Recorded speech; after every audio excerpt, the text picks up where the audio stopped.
Olá, amigo e colega do campo. Seja bem-vindo a mais um episódio do Ouro Fino Cast, podcast da Ouro Fino Saúde Animal. Eu sou Bruno Freitas, sou médico veterinário e estamos aqui novamente para tratar dos assuntos de importância aí no campo, né, pessoal?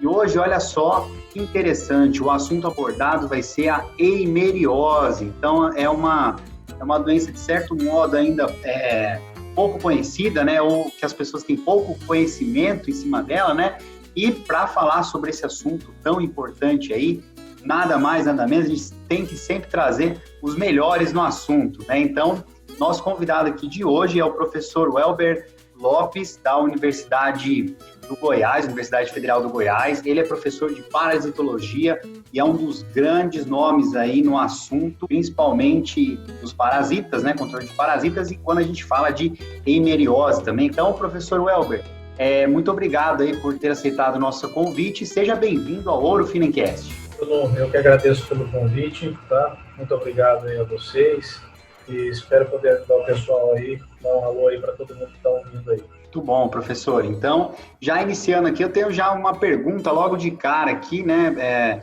para todos os nossos colegas que estão nos ouvindo. A pergunta é simples. Professor, o que está mais correto? É eimeriose, coccidiose ou tanto faz? Tem alguma diferença? Ou é basicamente o mesmo assunto? Então, Bruno, na verdade eles são sinônimos. Na prática a gente realmente utiliza esses termos como sinônimos, eimeriose ou coccidiose. Esses dois termos aí é o nome da doença ocasionada por um protozoário que acomete células intestinais aí de animais domésticos.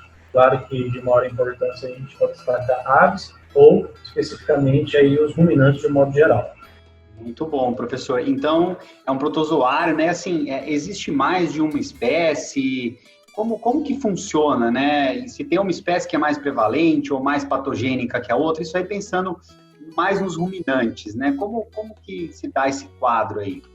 Tá. Uma pergunta muito interessante essa aí, Bruno. Sim, basicamente é o seguinte, existem em torno de 8 a 13 espécies, só que o que é importante e interessante?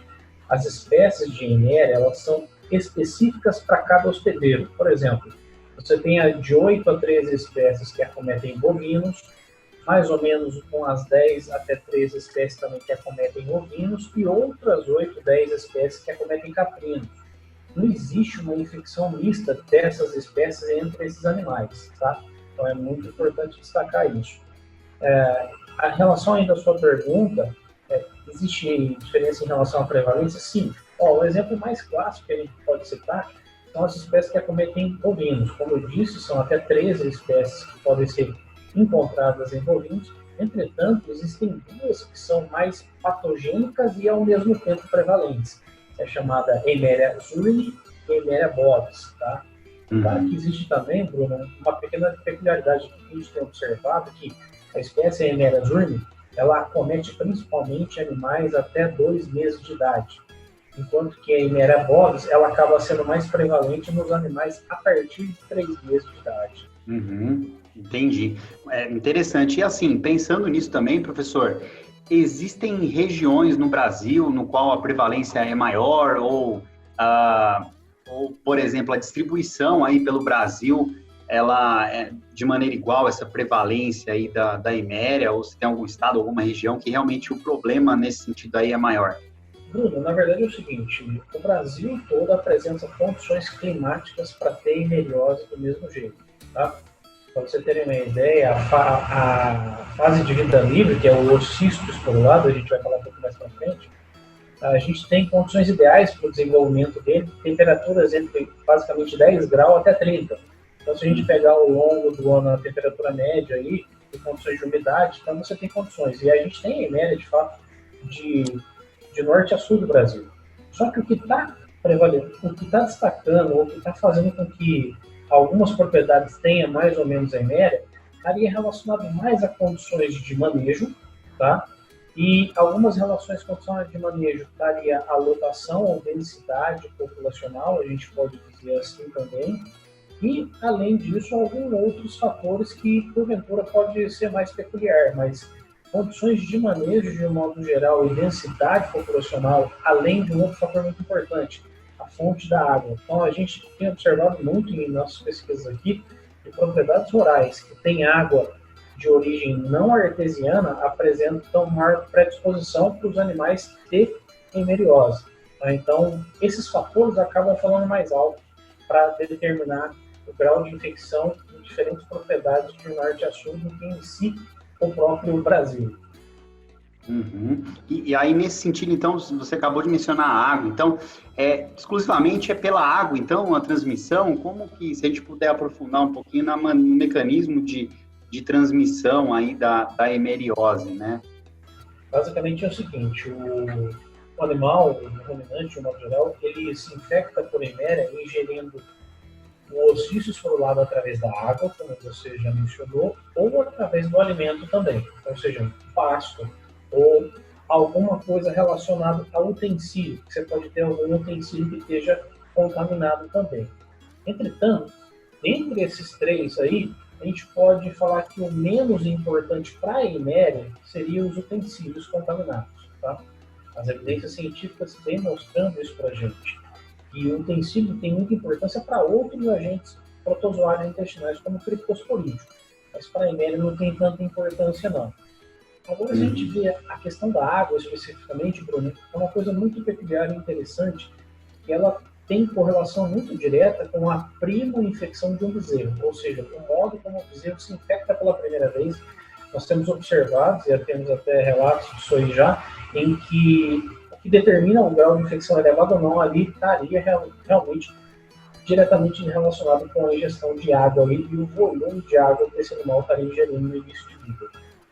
Entendi. Então, por exemplo, né, nesse caso, então propriedades que, por exemplo, os animais bebem água no córrego ou nas cacimbas, né, isso aí pode causar o aumento, então, da prevalência e da doença nessas propriedades? Com certeza, esse é um fator de risco muito grande e que ajuda ainda a reforçar isso aí. A gente fez um trabalho aqui de quanto tempo o ossício esfolado de heméria sobrevive nesse tipo de água. A gente viu que eles sobrevivem aproximadamente 1 ano, tá? Viável. Nossa, muito bom. E aí, então, nesse sentido aí também, professor, passando aí ainda nessa fase, né, de como os animais pegam, né, como eles são atingidos pela hemeriose, existe algum fator predisponente no sentido de idade, por exemplo? Então, é correto falar que animais mais jovens são mais acometidos do que os adultos ou não, né? Isso aí realmente depende do ambiente, né? E dessa questão da água ou enfim, do processo de contaminação. Olha, talvez acometido, tanto o animal jovem quanto o adulto, eles podem ser tranquilamente acometidos. Quando eu digo o animal até seus 15, 18 meses de idade. Entretanto, os surtos clínicos, com certeza, eles são mais concentrados em animais jovens. Os danos, digamos assim, mais significativos em termos de produção, eles vão realmente se concentrar nos animais jovens, tá? Então, eu tenho receio de falar que são mais acometidos ou não, porque não é difícil a gente encontrar carga de AMR em animais de até 16, 17 meses. Mas, sem sombra de dúvida, a maior preocupação e perdas produtivas e até mesmo, dependendo da situação, mortalidade em presença de surtos, se concentra em animais jovens aí até aproximadamente 2, 3 meses de idade. Bom, então, realmente, os bezerros aí mais novos, né? E raça, hein, professor? Raça, sexo, tem também algum tipo de diferença no sentido de ser mais grave numa determinada raça, ser mais suscetível, né? E macho ou fêmea também. A gente tem essa resposta? Bem, nós temos trabalhos publicados já onde não demonstram nenhuma diferença entre raças, tá? Entre raças europeias e raças equinas. Ambos os animais podem ser igualmente acometidos e quando a gente pensa em surtos clínicos também, ambas as raças são acometidas e demonstram surtos clínicos e os animais podem chegar à mortalidade, tá? E em relação a sexo também não existe diferença entre sexo, tanto macho quanto fêmea aí podem ser igualmente acometidos. Bom, então, assim, pelo que eu estou vendo aí, né, professor, o desafio só vai aumentando, porque a heméria ela pode estar em todas as regiões do Brasil, né? O problema é maior nos animais jovens, né? Ou seja, no pleno início do seu desenvolvimento, e não tem diferenciação de raça em termos de resistência, enfim, ou de ser menos acometido ou de sexo, né? E aí, então, agora vamos ver até onde se estende o problema. Aí a pergunta é a respeito da aptidão, né? Porque a gente ouve bastante, né, que a hemeriose só é uma doença de animais de leite, né? Enfim.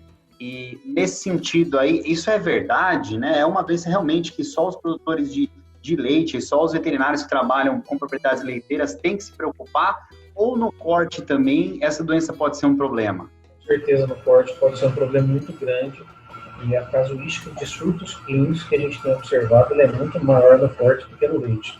Eu acredito nisso, realmente eu tenho que usar, eu evito usar a palavra acredito, né, porque eu falo que é eu creio em Deus. As evidências científicas, melhor dizendo, elas mostram que possivelmente esse pensamento veio dos estudos realizados na década de 80, onde realmente a hemeriose apontava o maior problema em gado de leite. E eles não estavam errados, eles estavam certos para aquela época. Entretanto, a gente estava até discutindo um pouquinho antes de começar, Bruno, a pecuária está muito dinâmica, ela está se modificando e vem se modificando muito ao longo dos anos. E tanto a de corte quanto a de leite. E o modo como o corte está sendo, digamos assim, produzido, entre aspas, está propiciando muito, nos últimos 15 anos, uma incidência muito significativa de hemeriose em bezerros de corte, com certeza. Hoje, eu digo para vocês que elas são equiparadas entre corte e leite, ou até em alguns casos, a gente tem mais casuística de surtos clínicos em corte do que leite. Olha só. Então, realmente, isso aí é um mito, né? Então, isso aí a gente tem que dar atenção com a hemeriose, tanto no corte quanto no leite. É mais um ponto aí para a gente tomar cuidado e realmente ver que o problema pode ser grande, né? Se a gente não souber atuar em cima dele, né? Bacana. Isso aí deixou de ser um mito, né? Digamos assim, hoje não tem como mais a gente querer falar que isso existe. Não existe diferença não, de nenhum entre corte e leite. Muito bom. Só então traz mais importância aí para o assunto, né, professor? E aí, nesse sentido, a gente já conversou um pouco aí sobre o que é a heméria, né, o tamanho do problema, né? Mas assim, de maneira geral, né, professor, a gente podia discutir um pouquinho sobre o ciclo da hemeriose, né, e linkando assim, na verdade, o que causa, né? O que ela causa no animal? O que a gente pode esperar quando a gente tem um surto aí ou a presença desse tipo de doença na propriedade? Bom, na verdade, o ciclo de vida tem tudo a ver com o que ela ocasiona. Praticamente, eu sempre digo que protozoários, eles não têm importância do que o protozoário se alimenta, e sim por onde ele passa e os danos que ele ocasiona. Isso está relacionado ao quê? A biologia ou o ciclo de vida. Realmente, quando a gente está lidando com protozoários, principalmente esses intestinais, para entender o que acontece, a gente tem que ter uma noção realmente da biologia. A gente pode, de uma maneira muito simples e objetiva, mencionar que o animal ele vai se infectar ingerindo esses oocistos esporulados, e lá dentro das células intestinais eles vão liberar umas estruturas que estão dentro desse oocisto, que o nome chama esporozoído, mas tudo bem, a questão não é ficar frisando os nomes aqui. E cada uma dessas células, digamos assim, penetra numa célula intestinal. A heméria ela tem que se replicar e aumentar, digamos assim, o número de formas evolutivas dela dentro do intestino do animal. E, assexuadamente, cada célula dessa ela aumenta de tamanho e dá origem a milhares de células filhas. Esse processo de multiplicação de células-mãe para células filhas, ele se repete de 2 a 3 vezes. Então, ou seja, vamos supor que uma célula deu origem para 1 milhão de células filhas. Essas outras 1 milhão de células filhas vão ter que penetrar cada uma numa nova célula intestinal. Ou seja, são mais 1 milhão de células acometidas. E aí, se de cada uma dessas sair mais 1 milhão de células, assim vai se multiplicando. Até finalizar o ciclo de vida dele, que é o que? A formação do oocisto não esporulado. Tá? Tem uma fase de fecundação entre gametas lá no ciclo de vida, que dá origem ao oocisto não esporulado.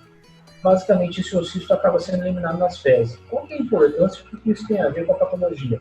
Cada vez que uma heméria, digamos assim, ou um estágio de heméria sai da célula intestinal, ele rompe essa célula intestinal. E aí é onde vem os danos e os problemas de hemeriose em termos clínicos e patológicos.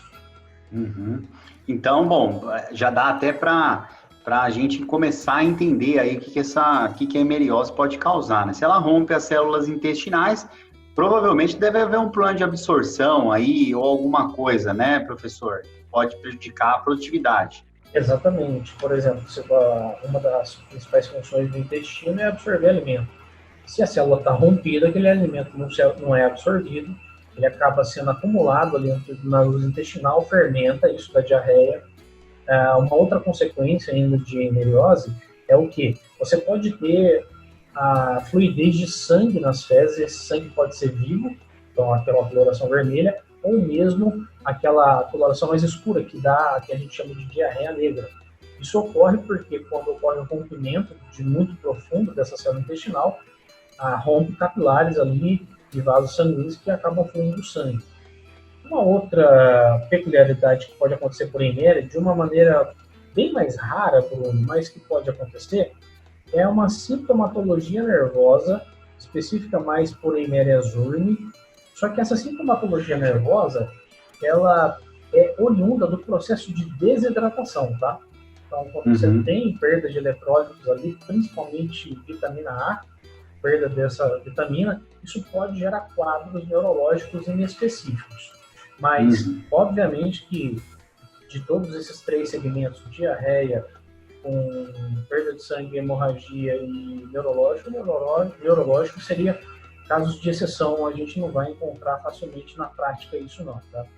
Olha, então bem sério, né, professor? E aí, assim, vamos supor, o animal tá livre de eméria aí, né? Vamos supor que ele ingeriu aí e ele contrai a doença hoje, né?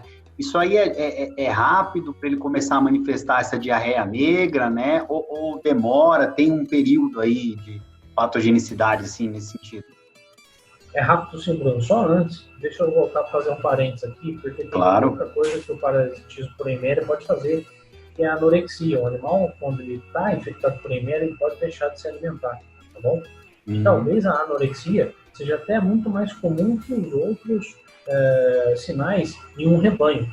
E aí é que eu sempre digo que o prejuízo está muito maior nesse caso, porque eu sempre falo o seguinte, que os olhos do produtor não vê, o bolso não sente. Então a anorexia, ele acaba não visualizando que o animal está anorexo ou deixa de se alimentar, mas consequentemente vem as quedas produtivas em retardo de crescimento desses casos, tá? Não, isso aí num bezerro novo ainda, né? Bezerro novo, aí é tudo que a gente não quer, né? Exatamente. Agora, você me perdoa, Bruno, tô velho, repete a pergunta aí de novo. Não é velho, não, é experiente, professor, experiente. A pergunta, então, nesse sentido, a pergunta aí, aliás, foi muito importante você ter voltado nesse tema aí, né, que só fortalece que realmente essa doença pode causar muitos prejuízos em termos de produtividade, né? Mas a pergunta era se o animal contraiu, ele ingeriu, né, hoje esse parasita, né, esse protozoário, enfim, demora para ele começar a manifestar os sinais clínicos da doença, né, a diarreia negra, enfim, a anorexia, né, ou é rápido, né, ingeriu hoje, amanhã esse animal já pode estar doente. Ele é relativamente rápido, mas nem tanto quanto você falou de um dia para o outro. Em aproximadamente 15 a 20 dias depois de ingerir uma elevada quantidade de oocisto de eméria, ele já pode começar a apresentar sinais clínicos já, tá? Entendi. E assim, desse modo, porque ele sabe que tem sempre alguns animais que eles não demonstram a doença, né? Que ele fica lá numa forma inaparente, né, da patogenia, né? A gente tem essa porcentagem, professor, assim, sei lá, de 100 animais que têm hemeriose, né? Que você vai lá e eles têm hemeriose. Quantos por cento desses animais podem apresentar essa forma aí de diarreia negra, né, e passar por todos esses sinais aí? Interessante também essa pergunta. Realmente, assim, o índice clínico de hemeriose está menos de 5% no rebanho, tá? A gente fala, às vezes a gente até discursa, fala como que dá uma dimensão diferente para quem está ouvindo, né? Não, então eu tenho que procurar diarreia, eu tenho que procurar isso. Na verdade, não necessariamente, porque esses sinais clínicos acabam se concentrando em menos de 5% da população. Se porventura você está no rebanho e tem mais de 5% dos animais com esses indícios clínicos, isso é uma situação bem próxima do descontrolado e ele tem que se intervir rápido. Olha só, né?